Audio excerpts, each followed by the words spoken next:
Hey guys what's up. तो आज हम एक्चुअली पढ़ रहे हैं फाइनेंशियल वर्सेस मैनेजरियल अकाउंटिंग।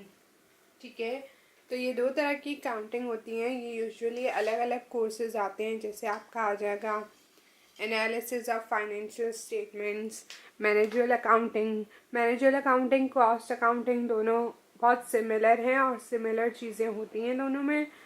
तो कॉस्ट अकाउंटिंग और फाइनेंशियल स्टेटमेंट्स को बनाने के लिए इंट्रोडक्शन टू बिजनेस फाइनेंस, इस तरह के कोर्सेज आ सकते हैं आपके। ठीक है, मैं आपको दोनों में डिफरेंस बताऊंगी और थोड़ा डिटेल्ड डिफरेंस मैंने सही सही तमीज़ से लिखा है और इंशाल्लाह वो डिस्क्रिप्शन बॉक्स में भी होगा। अब यूजुअली जितनी भी मैं वीडियोस बनाती हूँ मैं कोशिश करती हूँ कि उसकी पूरी डिटेल्स डिस्क्रिप्शन बॉक्स में लिख दूँ। ठीक है, तो लेट्स गेट स्टार्टेड। हम डिफरेंस कर रहे हैं फाइनेंशियल वर्सेस मैनेजरियल अकाउंटिंग। सबसे पहले डेफिनेशन आ जाएगी। मैंने आपको पहले भी कहा था कि आप जब भी कुछ भी पढ़ रहे हो ट्राई नोइंग द वर्ड्स। अगर आपको किसी चीज़ की डेफिनेशन नहीं आती, आपको कोई चीज़ नहीं पता, आप पहले उसको पता करें फिर टॉपिक पे जाएं, अदरवाइज समझने में काफ़ी डिफ़िकल्टी होती है। Okay, managerial accounting, it is the process of identifying, measuring, analyzing, interpreting, and communicating information to managers for the pursuit of an organization's goal. ये एक प्रोसेस है जिसमें आप आइडेंटिफाई करते हैं, मेजर करते हैं, एनालाइज करते हैं, इंटरप्रेट करते हैं और कम्युनिकेट करते हैं इंफॉर्मेशन। आपकी कंपनी की इंटरनल इंफॉर्मेशन आप बताते हैं मैनेजर्स को, ताकि वो ऑर्गेनाइजेशन के गोल्स को अचीव कर सकें। कॉस्टिंग कितनी हुई और कितनी सेल्स हुई, या फिर कितने एम्प्लॉयज़ ने काम किया, कितनी हमारी आज प्रोडक्शन हुई। इस तरह के बहुत सारे क्वेश्चंस हो सकते हैं जो कि ऑर्गेनाइजेशन के इंटरनली ऑर्गेनाइजेशन के लिए तो बहुत बेनिफिशियल है, लेकिन अगर आप किसी को कहेंगे आज हमारी 100 प्रोडक्ट्स सेल हुए, वो कहेगा तो मैं क्या करूँ, ऑब्वियसली राइट। उसको इस चीज़ से कुछ पता नहीं चलेगा, लेकिन मैनेजर को एक पता चलेगा, वो उसको पता होगा कि हम अपना गोल अचीव कर पाएंगे कि नहीं। वो फोरकास्ट कर सकता है, वो बता सकता है। ये ज़्यादातर मैनेजरल अकाउंटिंग जो होती है वो कंपनी के इंटरनल प्रोसीजर्स में होती है और वो मैनेजर्स, एम्प्लॉयर्स और ये सारे लोग ही उसको यूज़ करते हैं। ठीक है, वो उन्हीं के काम की होती है, वो बनती ही उनके लिए है। Financial accounting is the process of preparing financial statements that companies use to show their financial performance and position to people outside the company, including investors, creditors, suppliers and customers. ठीक है, फाइनेंशियल अकाउंटिंग क्या है कि ये process है जिसमें हम बनाते हैं फाइनेंशियल स्टेटमेंट्स, लेकिन क्यों, ताकि कंपनी दिखा सके दूसरे लोगों को कंपनी की फाइनेंशियल परफॉर्मेंस और पोजीशन, के हम कहाँ पे खड़े हैं, हमने कितना काम अब तक कर लिया है, हमारी करंट स्टेट क्या है। ये दूसरे लोगों के लिए होती है, एक्सटर्नल लोगों के लिए, ये इंटरनल लोगों के लिए होती है।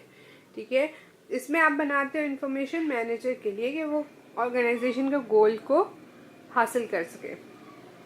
इसमें क्या है, आप पोजीशन बता रहे हो अपनी फर्म की, investor, stock holders, creditors, suppliers के, देखें यहाँ है हमारी कंपनी, ये है हमारी कंपनी के वर्थ, इतना हमने अर्न किया है। तो आप अपने एक पूरा ब्रॉडकास्टिंग करते हो, आप पूरा बता रहे हो कि मेरी कंपनी इस टाइम इस फाइनेंशियल पोजीशन पे है, मैनेजर्स के लिए, आउटसाइडर्स के लिए। सही है, अब हम डिफरेंसेस पे जा रहे हैं। इस साइड वाली फाइनेंशियल अकाउंटिंग की है, इस साइड वाली मैनेजरियल अकाउंटिंग की है। इसमें मैंने कलर डिफरेंस रखा है। ठीक है, और अब यहाँ पे बता रहे हैं कि क्या क्या डिफरेंसेस पे हम देख रहे हैं। ठीक है, और ये थोड़े डिटेल्ड हैं ताकि अगर किसी को भी क्वेश्चन है, लर्न करना है, कुछ भी समझना है तो वो आराम से इससे समझ सकते हैं। वर्डिंग भी बहुत ईजी है, लेकिन मैं भी पूरा उसको करने वाली हूँ, लेकिन इन केस और आपको चाहिए होगा तो इंशाल्लाह डिस्क्रिप्शन बॉक्स में लिखा होगा, तो आप वहाँ से कॉपी पेस्ट करके और असाइनमेंट्स वगैरह जो भी है आप कर सकते हो। Okay, managerial accounting, purpose of information. अब दोनों के पर्पस ऑफ इंफॉर्मेशन क्या होता है ये हमने पहले भी डिस्कस किया है।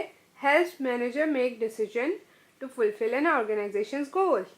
मैनेजरल अकाउंटिंग मैनेजर को हेल्प करता है, उसका पर्पस ऑफ इंफॉर्मेशन होता ही आपके मैनेजर के लिए है, एम्प्लॉयज़ के लिए है।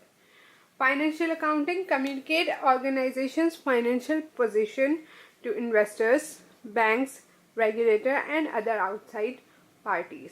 जैसे कि हमने डिस्कस किया, फाइनेंशियल अकाउंटिंग आपके एक्सटर्नल पार्टीज के लिए है, दूसरे लोगों के लिए है, और मैनेजरल अकाउंटिंग जो इनसाइड आपके ऑर्गेनाइजेशन के अंदर लोग हैं उनके लिए।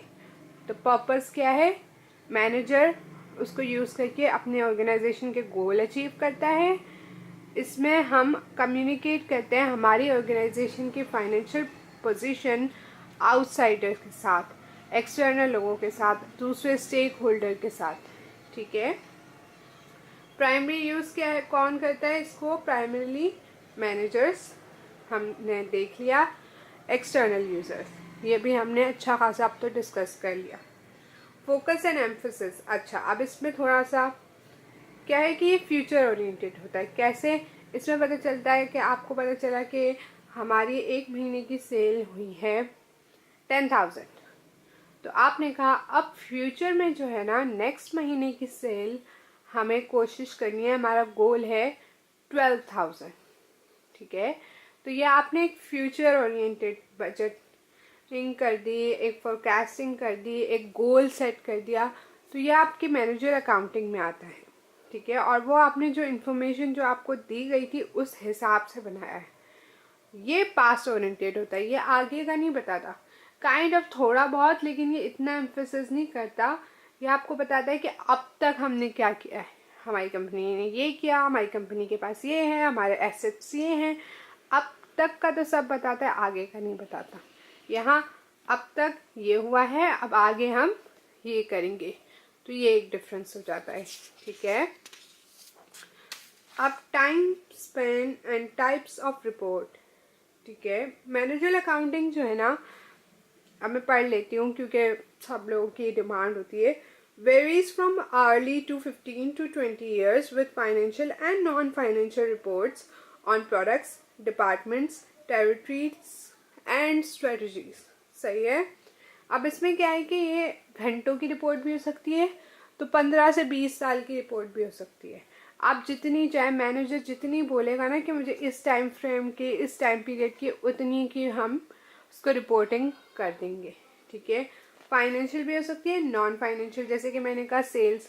अब सेल्स में आप कोई फाइनेंस नहीं देख रहे हो, आपने रेवेन्यू प्रॉफिट नहीं, आपने सिर्फ देखा कितनी सेल हुए हैं, ओ 10,000 सेल ईच मंथ, तो वो क्या है, नॉन फाइनेंशियल है। उसमें आप फाइनेंस तो कुछ भी नहीं कर रहे, प्रॉफिट हुआ लॉस हुआ, वो हमारा ब्रेक इवन कर रहा है या नहीं, उससे कोई आपका कंसर्न नहीं है। आपके मैनेजर ने पूछा, सेल्स मैनेजर ने, कि कितनी सेल्स हुई हैं, आपने उन्हें बताया सर इतनी सेल्स हुई हैं, दैट्स इट, ठीक है। और इवन मैम मैनेजर कोई भी हो सकता है।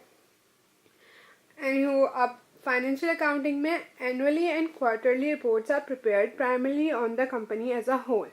मोस्टली एनुअली ही पब्लिश होती हैं, लेकिन बनती दोनों हैं, एनुअली भी क्वार्टरली भी। क्वार्टरली में क्या होता है कि और सेमी एनुअली, सॉरी एनुअली और सेमी एनुअली ज़्यादा यूज़ होता है कि आप रिपोर्टिंग करते हो उस टाइम पीरियड की और फिर आप उसको पब्लिश करते हो, आप अपनी वेबसाइट पे करते हो, आप स्टॉक अगर आपके जाते हैं तो आप वहाँ पे अपनी इन्फॉर्मेशन देते हो, और थोड़ी डिफरेंट जगहों पे आप अपनी इन्फॉर्मेशन देते हो, एज वेल एज आप अपने जितने भी स्टेक होल्डर्स हैं उनको अगर ज़रूरत है तो आप उनके पास भी भेजते हो, ठीक है। तो वो आपकी एनुअली और क्वार्टरली रिपोर्ट्स बनती हैं, और सेमी एनुअली, तीनों तरह की बन सकती हैं, लेकिन आर्ली नहीं बनती, और आप उसमें जितना दिल चाहे उतना नहीं कर सकते। आपको एक साल की या एक पूरे साल की, या सेमी एनुअली एक साल में 2 दफ़ा, या क्वार्टरली एक साल में 4 दफ़ा बनानी होती हैं रिपोर्ट्स, ठीक है। और आप कंपनी को एज अ होल देखते हो। यहाँ पे आप डिपार्टमेंट वाइज, प्रोडक्ट वाइज किसी भी तरह की रिपोर्टिंग मांग सकते हो और बना सकते हो।